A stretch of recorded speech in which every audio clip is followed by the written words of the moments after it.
orang yang punya ide orientasi kepada sesuatu yang distandarkan secara positif disebut orang yang idealis. Dalam konteks pendidikan, filsafat idealisme mengajarkan kepada kita bahwa setiap manusia itu perlu memiliki ide tujuan hidup yang ideal, yang bagus. Maka implikasinya dalam dunia pendidikan adalah bertujuan untuk membangun manusia yang bersikap, bertindak sesuai dengan ide yang diidealkan. Oleh karena itu maka pendidikan selalu berkaitan dengan hal-hal yang positif. Apa?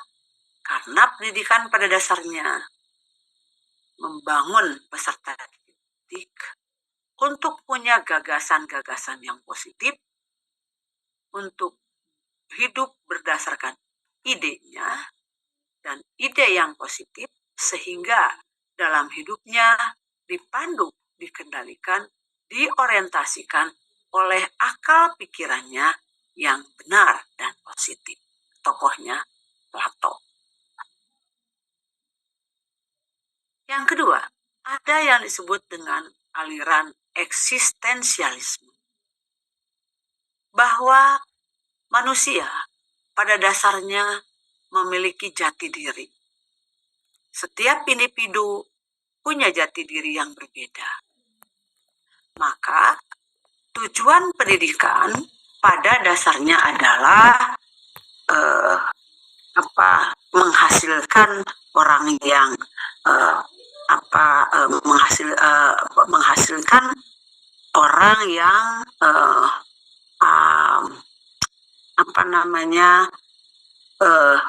memiliki yang memiliki keberadaan ya.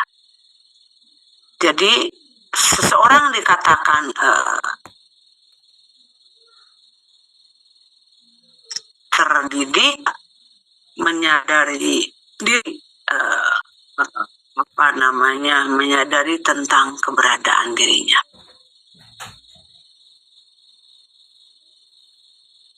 Bentar ya, Ibu lagi buka ini dulu.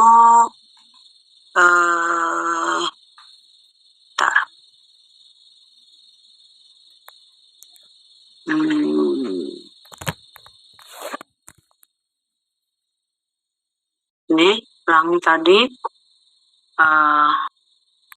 kultural, psikologis, dan ekonomi. Nah, landasan psikologis. Landasan psikologis di sini adalah tadi bahwa di sini landasan filosofis. Nah, landasan filosofis ini tadi diantaranya adalah ada landasan filosofis di sini. Ini apa? Ya. Jadi tadi landasan asal radikal ya, menghasilkan kajian filsafat tentang manusia dan dunia yang sangat besar pengaruhnya terhadap pendidikan. Tadi Ibu sudah saya katakan bahwa itu tergantung dari perspektif paradigmanya. Paling tidak tadi secara idealisme tadi Ibu katakan bahwa landasan filosofis menganggap bahwa manusia adalah terkait dengan ide, dengan intelektualnya. Maka pendidikan adalah sebuah upaya untuk mewujudkan manusia yang memiliki pengetahuan. Yang kedua, aliran realisme atau naturalisme. Semua yang menganggap bahwa sesuatu yang benar adalah sesuatu yang dirasakan, yang dianggap panca indera. Yang benar adalah yang realitas, bisa dilihat, bisa diraba, bisa dirasa yang ada di sekitar manusia. Oleh karena itu, maka dalam landasan filosofis di sini manusia atau pendidikan itu pada dasarnya harus relevan dengan kehidupan manusia itu sendiri. Maka tujuan pendidikan adalah memberikan pemahaman kepada peserta didik untuk memahami realitas kehidupan sendiri. Oleh karena itu, maka pendidikan itu harus mampu menjadikan orang melihat fakta-fakta kehidupan yang sebenarnya. Aliran filsafat lainnya adalah aliran tadi eksistensialisme yang menganggap bahwa sesuatu yang benar itu adalah tentang keberadaan, tentang jati diri, di mana jati diri satu dengan yang lain berbeda, tentang martabat manusia. Jadi, pendidikan bertujuan untuk membangun martabat manusia yang memiliki harga diri yang membedakan manusia satu dengan manusia yang lainnya. Hal yang lain yang biasa berkembang dalam filsafat pendidikan adalah filsafat progresivisme. Progresivisme adalah sebuah aliran di dalam filsafat pendidikan yang mengatakan bahwa yang benar adalah sesuatu yang berubah, progres. Oleh karena itu, tujuan pendidikan adalah menghasilkan manusia-manusia yang memiliki perubahan, progres ke arah yang lebih baik. Jadi, pendidikan adalah sebuah upaya dalam rangka mewujudkan kualitas hidup menjadi lebih baik. Aliran filsafat lainnya yang disebut dengan rekonstruksivisme. Rekonstruksivisme adalah sebuah aliran filsafat yang menyatakan bahwa tujuan pendidikan adalah mengkonstruksi, membangun sesuatu yang baru, menjadikan manusia berpikir, berperasaan, dan bertindaknya konstruksi, dibangun satu yang baru untuk menghasilkan manusia-manusia baru sesuai dengan tuntutan zaman. Dalam dunia pendidikan akhirnya yang sering kali digunakan adalah filsafat progresivisme dan filsafat rekonstruksivisme. Ada satu filsafat lagi dalam dunia pendidikan, biasanya disebut perennialisme, yaitu sebuah aliran yang menganggap bahwa tujuan pendidikan pada dasarnya dari waktu ke waktu sama, karena esensi manusia itu sendiri adalah sama. Yang kedua, ada yang disebut dengan landasan sosiologis. Landasan sosiologis di sini adalah menggambarkan tentang interaksi individu dengan individu yang lain atau individu dengan komunitas. Oleh karena itu, maka pendidikan artinya di sini harus berdasarkan pada bagaimana seharusnya individu berinteraksi, baik individu dengan orang lain, dalam hal ini dalam keluarga, juga individu berhubungan dengan masyarakat lingkungannya, juga individu berkaitan dengan negara. Begitu juga sebaliknya, negara, komunitas, dan orang lain dalam berhubungan dengan si individu sendiri. Oleh karena itu, maka pendidikan harus diarahkan yang disebut dengan relevan. Pendidikan itu harus relevan dengan kebutuhan menjadikan manusia yang mampu bekerja sama, berinteraksi dengan manusia yang lain. Maka di dalamnya secara sosiologis bicara tentang peran keluarga di tengah komunitasnya, di tengah masyarakat luas, di tengah negaranya. Di samping itu berarti secara sosiologis manusia dalam dunia pendidikan diharapkan bisa membekali hidupnya bermata pencaharian. Nah, dalam hal ini maka tadi dikatakan landasan sosiologis harus menggambarkan adanya proses interaksi antara peserta didik dengan pendidik, peserta didik dengan keluarganya, peserta didik dengan teman-temannya, peserta didik dengan negara atau komunitasnya. Yang kedua yang disebut dengan landasan kultural ya ini. Nah, kita coba cek dulu di sini. Landasan berikutnya adalah landasan psikologis. Jadi di sini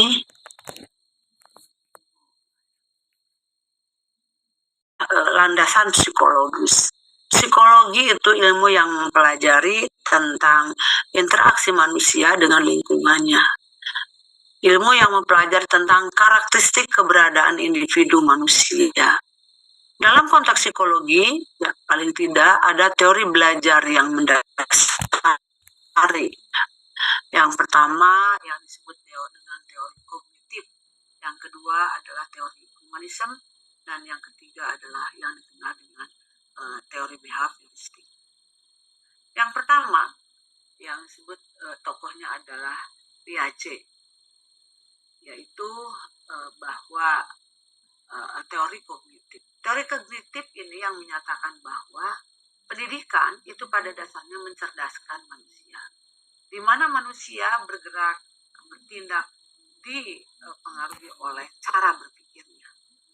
Oleh karena itu tujuan pendidikan adalah membangun cara berpikir, memanfaatkan pikirannya untuk menjalankan kehidupannya, hingga dia bisa berpikir dengan benar, melakukan sesuatu atas dasar pikiran dengan benar.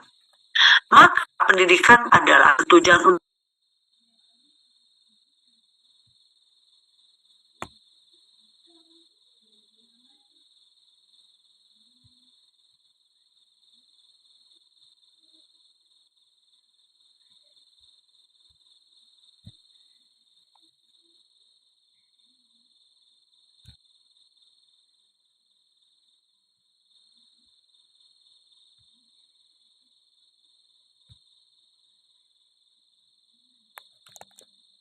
dengan melakukan pembiasaan, pengkonstruksian.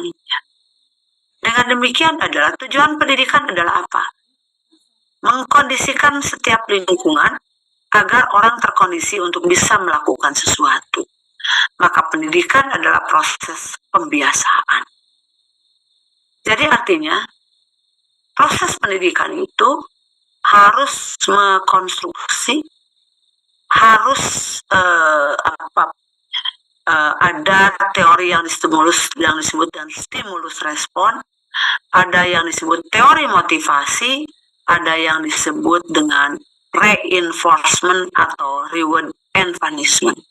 Jadi pendidikan pada dasarnya itu memberikan reward and punishment, memberikan penguatan terhadap perilaku-perilaku positif, memberikan penghindaran terhadap perilaku-perilaku yang negatif. Oleh karena itu maka peran motivasi sangat penting. Di pendidikan pada prinsipnya adalah membangun motivasi agar orang terdorong untuk belajar, untuk memiliki pengetahuan dan keterampilan. Nah, itu yang disebut dengan aliran behaviorisme. Yang ketiga yaitu aliran humanisme yang melihat bahwa manusia pada dasarnya, pendidikan itu pada dasarnya memanusiakan manusia.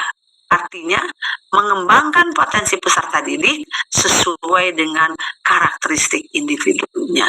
Maka berarti manusia perlu dikembangkan potensinya, bakat, minat, harapan, sesuai dengan karakteristik intelektualnya, sesuai dengan potensi keterampilannya. Oleh karena itu pendidikan pada prinsipnya adalah pengembangan potensi. Jadi berarti potensi ini adalah dikembangkan. Itu adalah landasan psikologis. Kita lihat misalnya berikutnya ada yang disebut dengan landasan historis. Ada juga dengan landasan politis. Landasan politis ini paling tidak ya yang disebut dengan landasan politis di sini adalah bahwa pada prinsipnya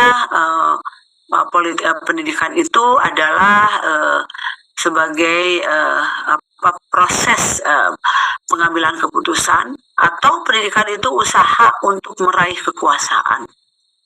Dengan demikian maka di sini pada prinsipnya proses pendidikan itu harus berpikir untuk kepentingan publik. Di sini bahwa pendidikan merupakan proses persuasi mempengaruhi orang lain untuk memiliki kewenangan-kewenangan. Dan manusia juga dididik agar dia mampu membuat proses pembuatan pelaksanaan politik sehingga dia bisa mengambil keputusan dengan baik. Dengan kata lain bahwa pendidikan merupakan kemampuan yang membuat orang lain melakukan sesuatu atas dasar mandat yang diperoleh kekuasaan. Nah, oleh karena itu maka dalam prosesnya di sini pendidikan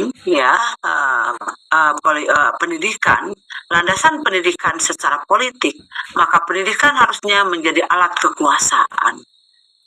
Maka di sini pendidikan mendudukkan peran-peran orang, legalitas pendidikan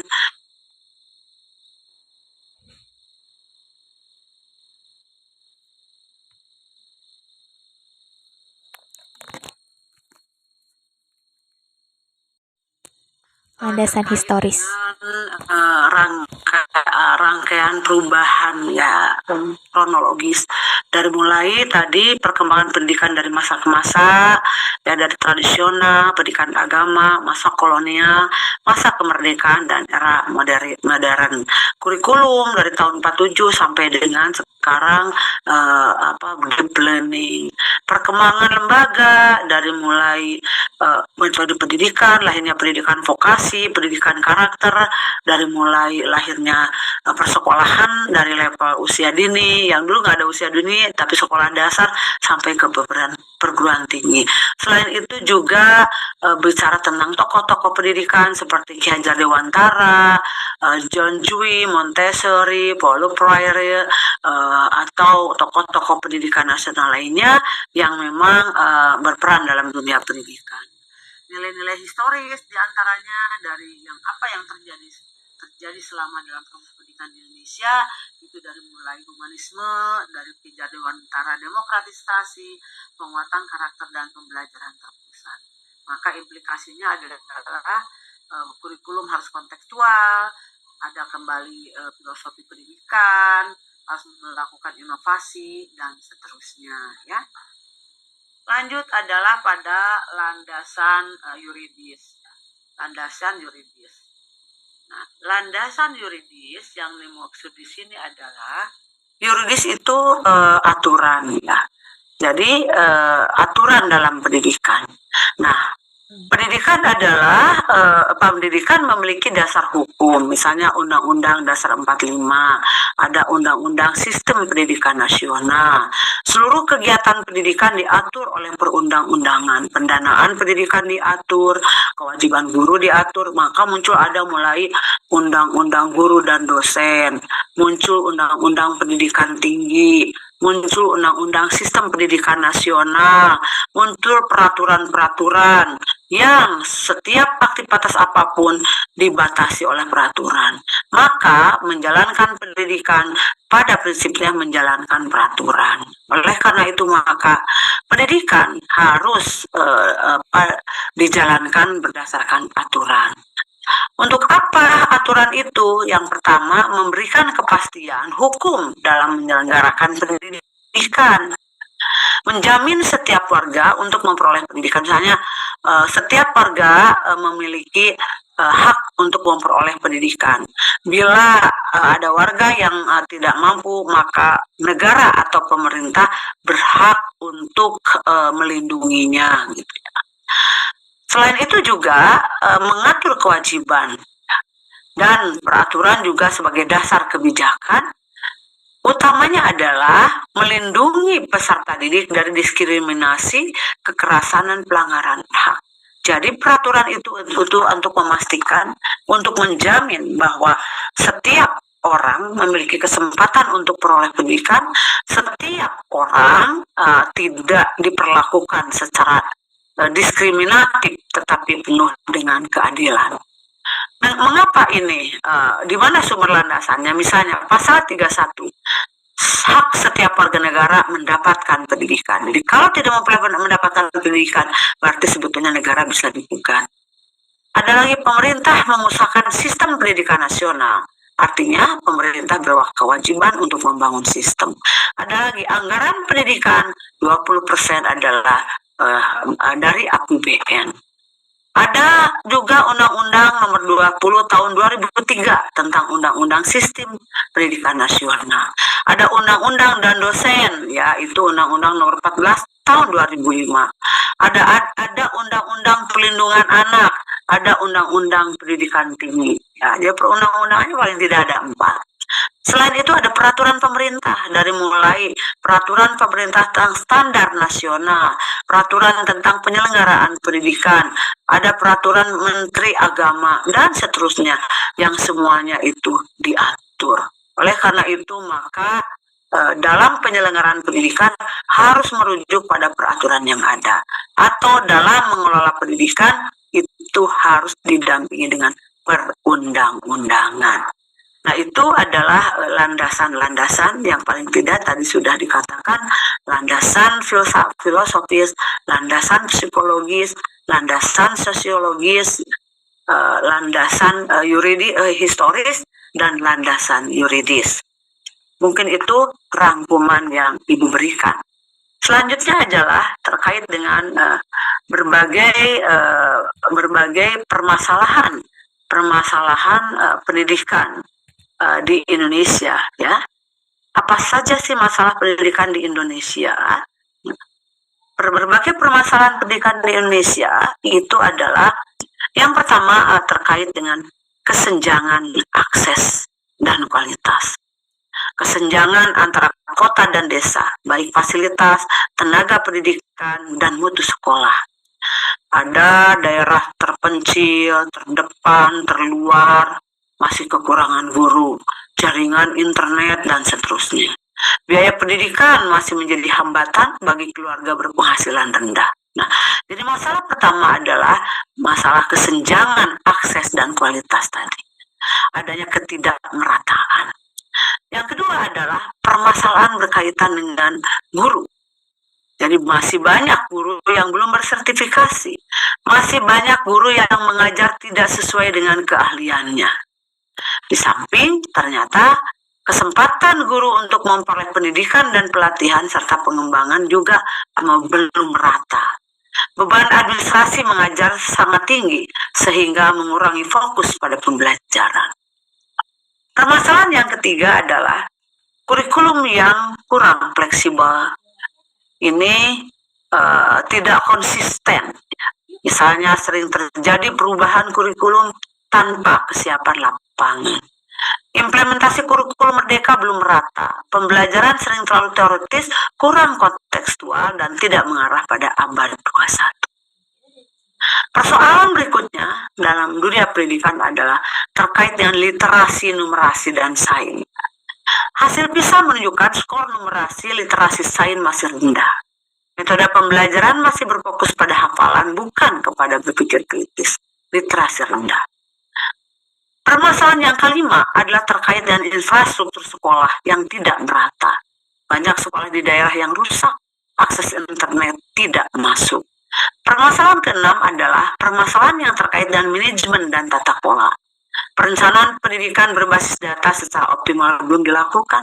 Terdapat praksis korupsi atau penyalahgunaan data, serta sistem akreditasi belum mencerminkan kualitas nyata sekolah. Yang terakhir adalah yang ketujuh, masih banyak nih, ketimpangan pendidikan vokasi, di mana kita lebih banyak pendidikan akademik SMA ketimbang vokasi. Di kurikulum tidak sesuai dengan kebutuhan dunia kerja, minimnya kerjasama sekolah dengan industri, maka terjadilah pengangguran terbuka sebagai akibat sekolah tidak mampu melahirkan keterampilan vokasi. Berikutnya adalah masalah sosial di dalam pendidikan.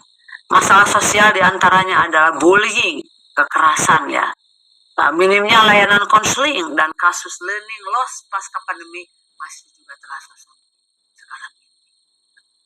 Jadi dengan demikian bisa disimpulkan bahwa permasalahan pendidikan Indonesia bersifat multidimensi, dari mulai aspek mutu, sarana, guru, manajemen, karakter, serta keterbatasan digitalisasi.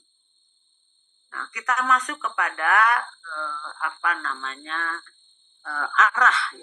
arah pendidikan baru. Arah pendidikan baru di Indonesia, ya, dengan kondisi sekarang seperti apa? arah pendidikan baru di Indonesia itu adalah berkaitan dengan bagaimana Indonesia bergerak menuju sistem pendidikan yang lebih bagus, yang lebih humanis, adaptif, dan relevan.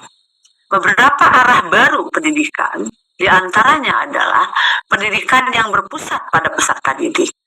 Pembelajaran tidak lagi dominasi ceramah, mengutamakan minat, fokus pada pembelajaran. Kurikulumnya fleksibel dan adaptif. Beri ruang untuk mengembangkan materi dan mengembangkan proses pembelajaran. Maka muncul yang disebut dengan problem based learning, ada yang disebut dengan project based learning. Selanjutnya adalah berkaitan dengan transformasi digital pendidikan. Indonesia sedang mengarah kepada transformasi digital pendidikan. Pemanfaatan teknologi sebagai alat pembelajaran, platform tentang modul bahan ajar, dan penguatan literasi digital dan keamanan digital. Arah yang lainnya adalah bahwa peran guru berubah sebagai peran guru sebagai agen perubahan. Maka guru memiliki otonomi dan diberikan kepercayaan lebih luas untuk melakukan pembelajaran, mengurangi beban administrasi, dan meningkatkan pelatihan berbasis praktik.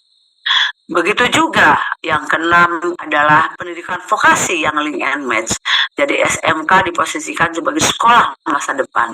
Kementerian Industri, Teaching Factory, dan sertifikasi menjadi penting. Reorientasi kompetensi, ya. Arah berikutnya adalah pemerataan dan pelayanan, memperkuat sekolah di 3T, penggunaan infrastruktur, afirmasi, beasiswa, ya. Di samping adalah sistem penilaian evaluasi yang lebih holistik. Misalnya munculnya asesmen nasional, ada fokus pada literasi dan evaluasi menekankan mutu. Yang terakhir adalah pendidikan yang relevan dengan abad 21. Jadi, hal yang paling dijadi garis bawahi bahwa pendidikan harus berlandaskan saat ini pada keterampilan abad 21. Keterampilan abad 21 ini adalah keterampilan yang mengarah kepada 5 aspek. Yang pertama adalah critical thinking. Yang kedua adalah kolaborasi. Yang ketiga, komunikasi. Yang keempat adalah creativity. Kelima adalah literasi digital. Dan keenam, pendidikan kewarganegaraan. Yang pertama adalah tentang critical thinking. Jadi pendidikan diarahkan kepada individu yang berpikir kritis, yaitu orang yang memiliki logika rasionalitasnya digunakan, selalu melakukan proses evaluasi terhadap apa yang terjadi, hingga dia mengkritik. Mengkritik itu menunjukkan pembenaran, mengkritik kesalahan, dan memberikan solusi. Jadi berpikir kritis di sini yang dikatakan di Indonesia itu rendah. Jadi berpikir kritis di sini, ya, adalah kemampuan untuk bisa menganalisis informasi secara objektif, logis, mendalam sebelum mengambil keputusan. Jadi orang yang berpikir kritis adalah yang selalu melihat melalui identifikasi masalah. Dia selalu membangun self curiosity dan mengumpulkan informasi, melakukan analisis, berpikir logis, ya, melihat dari sudut pandang. Nah, kalau sudah berpikir kritis, maka dia memiliki berbagai informasi yang dibutuhkan dalam menjalankan kehidupannya. Maka manusia bisa memiliki pilihan-pilihan. Tatkala manusia punya pilihan, bisa membandingkan mana yang terbaik, mana yang terburuk, mana yang membahayakan, mana yang bisa menyelamatkan, maka artinya individu itu memiliki kemampuan pengambilan keputusan. Pengambilan keputusan adalah suatu cara untuk memilih solusi dari pilihan-pilihan yang ada, memilih pilihan yang terbaik. Jadi orang yang critical thinking itu biasanya mampu mengambil keputusan, Mengapa mengambil keputusan?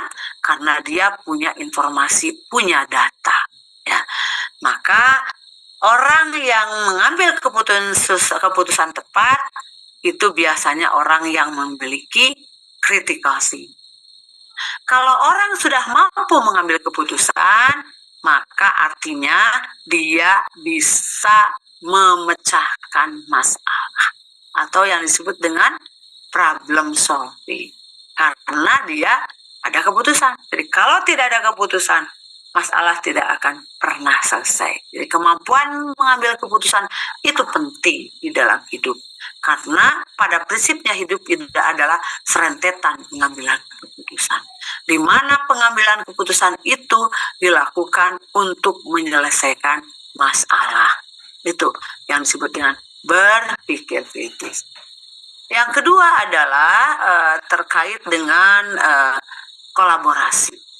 Jadi kemampuan ABA 21 harus menjadikan manusia itu yang mampu bekerja sama dengan siapapun dalam membangun jejaring dan melakukan kerjasama, pembagian tugas hingga menghasilkan pekerjaan secara efektif dan efisien. Jadi kolaborasi itu penting karena pada prinsipnya manusia memiliki keterbatasan. Maka melakukan sesuatu harus atas dasar kerjasama. Itu adalah kemampuan abad 21. Yang lain adalah yang disebut dengan komunikasi sebagai alat kerja. Komunikasi di sini adalah bagaimana orang harus bisa mampu menyampaikan pesan dari komunikator kepada komunikan, baik dalam bentuk lisan maupun tulisan. Dan ini pada prinsipnya manusia akan melakukan komunikasi. Bila komunikasi baik akan menjadikan orang itu lancar dalam menjalankan hidupannya. Tapi kalau komunikasinya buruk, pertentangan, permusuhan itu berawal dari komunikasi. Yang berikutnya adalah yang disebut dengan literasi digital. Kompetensi ABA 21 menuntut orang memiliki literasi digital, memiliki kemampuan digitalisasi yang memang di mana semakin hari itu semakin teknologi informasi sudah semakin canggih.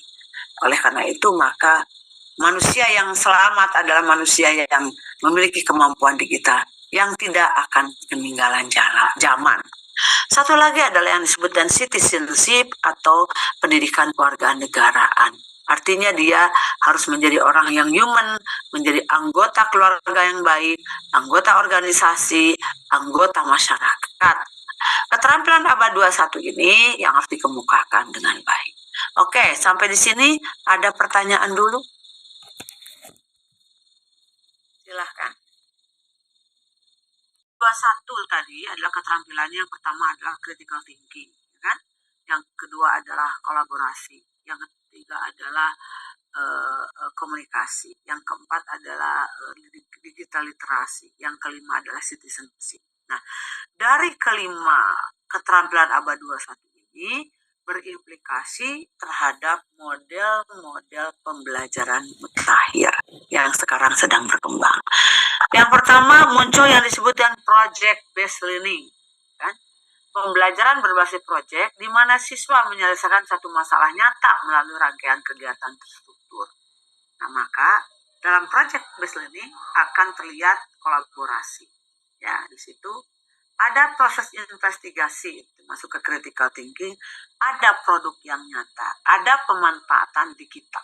Jadi project based learning itu termasuk metode yang berorientasi kepada ABA 21. Yang kedua adalah problem based learning.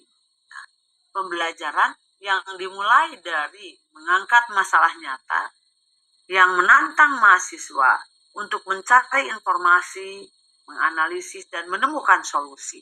Maka di sini problem based learning mengarah pada berpikir kritis, pemecahan masalah dan penyelidikan mandiri.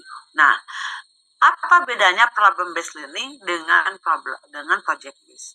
Kalau problem based learning orientasinya pada bagaimana seseorang bisa memberikan solusi. Jadi sampai memberikan rekomendasi. Oh, ini ada permasalahan gini, mencari data, menganalisis data, mengolah data, membandingkan dan memilih dari pilihan-pilihan, dan memilih pilihan itu adalah pengambilan keputusan. Maka ada solusi, memberikan rekomendasi solusi, itu adalah problem solving. Tapi kalau project based learning satu langkah lebih lagi, di mana tidak hanya memberikan gagasan, tapi dia melakukan penyelesaian terhadap sebuah aktivitas itu. Itu adalah project based learning. Maka project based learning pada prinsipnya sudah menggabungkan beberapa metode. Yang ketiga yang disebut dengan inquiry based learning. Pembelajaran menekan pada proses soal meneliti, bertanya. Awalnya ini ya, bertanya, menyimpulkan gitu ya. Ini cocok sekali untuk mengumpulkan informasi, ini inquiry. Yang berikutnya ada discovery. Discovery ini adalah menemukan konsep melalui eksplorasi terbimbing. Jadi discovery itu hampir sama dengan inquiry. Kalau inquiry lebih menemukan, menggali informasi mandiri. Kalau discovery di bawah bimbingan guru. Ada yang disebut dengan blended learning, ada flipped classroom, ada fixed model. Nah, ada yang disebut dengan collaborative learning, di mana pembelajaran ini untuk bisa melakukan kerjasama, ya tadi ada komunikasi dan kolaborasi, maka pembelajarannya harus kolaborasi. Ya, collaborative learning, di mana di sini akan terjadi interaksi, menyelesaikan tugas bersama, maka menguatkan komunikasi, empati, dan social skill. Ya. Ada yang disebut dengan contextual teaching and learning. Nah, konteks ini berarti pembelajaran harus dikaitkan dengan kehidupan nyata, sehingga siswa bisa melihat apa yang sebenarnya terjadi. Nah, ada lagi STEM. STEM ini adalah integrasi sains, teknologi, engineering, art, dan matematik. Ini mendorong kreativitas desain dan inovasi proyek teknologi itu biasanya. Ada satu lagi adalah model-model berbasis produk, di mana dalam pendidikan ini utamanya melahirkan produk konkret berupa karya seni, media, dan laporan penelitian. Nah, itu adalah hal-hal yang pembelajaran baru. Selain itu juga ada digital based learning, ya, misalnya gamification, interactive simulation, micro learning, mobile learning, itu juga era baru tentang digital based learning. Satu hal yang biasa digunakan juga ada pembelajaran socio-emotional learning, yaitu model yang menekankan perkembangan keterampilan sosial, empati, kesadaran diri, pengolahan emosi, dan bagian dari pembentukan dari pembentukan manusia itu sendiri. Oke, ada pertanyaan sampai sini?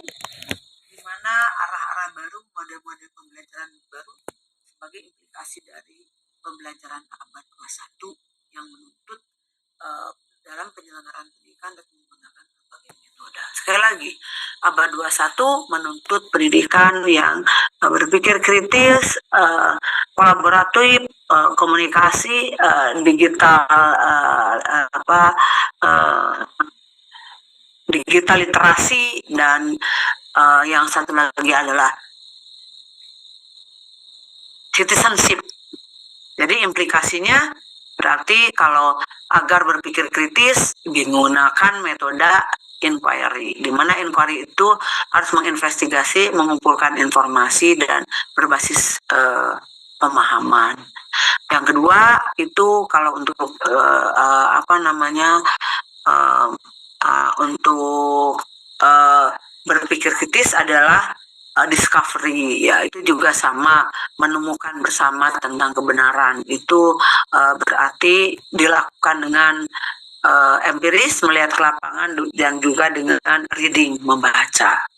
Yang kedua berarti harus memiliki kemampuan berkolaborasi, itu difasilitasi dengan collaborative learning, misalnya diskusi, bekerja sama. Jadi harus orang yang sukses sekarang adalah orang yang bisa membangun kerjasama, orang yang kerjanya mandiri tanpa berinteraksi itu sulit ya, karena pada dasarnya sekarang tidak ada pekerjaan yang bisa dikerjakan sendiri karena semuanya pekerjaan bersifat kompleks, maka membutuhkan kerjasama. Nah, oleh karena itu pembelajaran kolaboratif penting. Berikutnya, Next stop, Kampung Sumur. Please check your belongings. Kemampuan komunikasi. itu berarti literasi, membaca. Karena komunikasi itu proses menyampaikan gagasan dari komunikator kepada komunikan. Berarti komunikasi itu menuntut kemampuan orang untuk bisa menyerap informasi, menerima, men-share informasi, melakukan analisis terhadap informasi. Oleh karena itu, agar orang itu bisa berkomunikasi dengan baik, berarti dituntut beberapa keterampilan. Yang pertama adalah harus menguasai konten. Orang yang bisa berkomunikasi dengan baik apabila dia memahami konten yang dibicarakan. Yang kedua, komunikasi itu berkaitan dengan kemampuan teknis berkomunikasi, ya. Unsur psikologis, untuk psikologis, pemahaman orang, itu juga terkait dengan itu.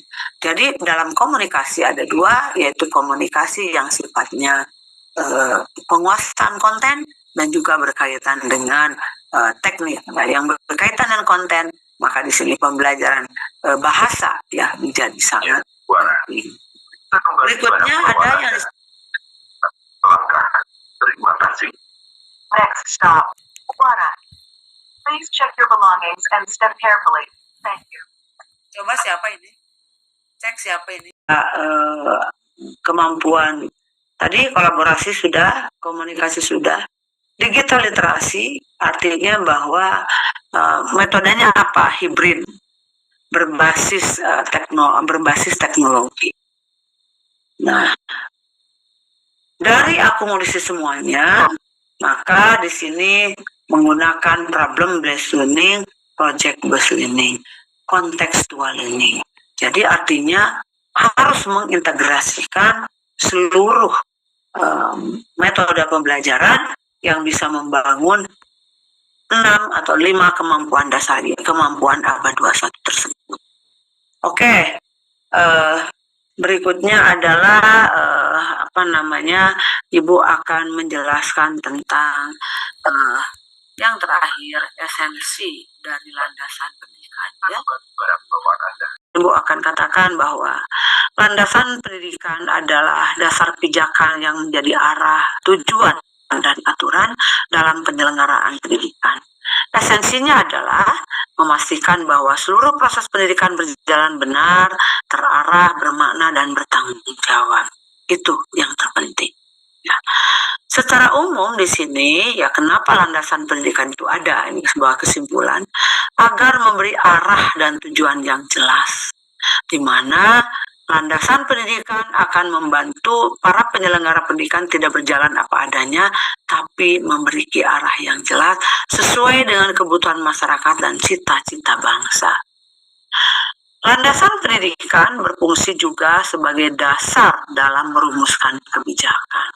Ya, misalnya tadi dikatakan secara filosofis di sini bahwa pendidikan adalah proses penanaman nilai moral dan memberikan pandangan hidup. Secara sosiologis bahwa pendidikan harus sesuai dengan kebutuhan masyarakat. Secara historik psikologis, pendidikan harus sesuai dengan perkembangan dan kebutuhan peserta didik. Secara yuridis bahwa pendidikan harus memiliki aturan hukum yang harus ditaati. Nah, secara historis bahwa pendidikan itu harus berdasarkan pengalaman dan pengalaman pendidikan dari masa ke masa. Yang ketiga, bahwa landasan pendidikan itu adalah menjamin konsistensi antara tujuan dan praktek. Artinya antara pendidikan itu selaras dengan tujuan, misalnya pembelajaran harus humanis, inklusif, relevan, dan memerdekakan. Jadi di sini dengan landasan ini memastikan orang untuk bisa memastikan bahwa seseorang bekerja dengan benar. Yang lainnya adalah bisa menjaga keberlanjutan dan relevansi. Jadi dengan landasan ini mudah untuk melakukan tindak lanjut atau relokasi pendidikan. Selain itu juga dengan landasan pendidikan adalah menguatkan identitas pendidikan nasional. Saya kira itu kesimpulan dari perkuliahan kita. Nah, selanjutnya adalah tugas